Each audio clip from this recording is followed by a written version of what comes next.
السلام عليكم ورحمة الله وبركاته. اذكر الله وصلي على سيدنا رسول الله. اللهم صل وسلم وبارك على سيدنا محمد وعلى آله وصحبه أجمعين. نداء عاجل إلى سيد الرئيس الجمهورية وإلى وزارة الخارجية وإلى الحكومة كلها. أبنائنا في السودان، الطلبي وغير الطلبي، الجالية المصرية في السودان، سرعة إجلاءها من السودان. يعني إخواننا السودانيين يشكروا بارك الله فيهم، يعني قايمين بالواجب وزيادة وما قصروا، ولكن عملوا كل اللي يقدروا عليه. هم نفسهم يعني هم نفسهم بالعافية ما يحموا نفسهم ومش قادرين يتحركوا.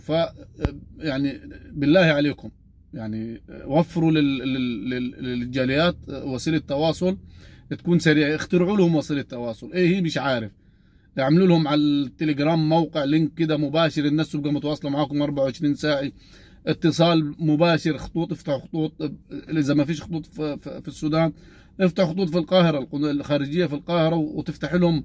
والمهم انه يقدروا يوصلوا الاماكن امنة ويرجعوا بالسلامة، زي ما العساكر رجعوا بالسلامة والست الرئيس يعني ما فيش خلال يومين رجعوا. الطلبة دول أولى من العساكر، لأنه العساكر متدربين ومتعودين على الحاجات الصعبة دي ويعرفوا يتعاملوا.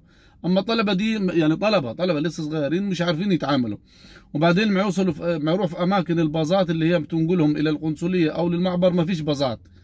فرجاء سرعة إجلاء الجالية المصرية، الطلبة المصريين والجالية المصرية جميعا من السودان. يعني كل واحد يعتبر من المسؤولين، يعتبر اللي في السودان ده ابنه. وسرعة، يعني السرعة كل ما الوقت يزيد الوضع ما يسوء يعني. وربنا يسلم السودان وأهلها من كل شر. السلام عليكم.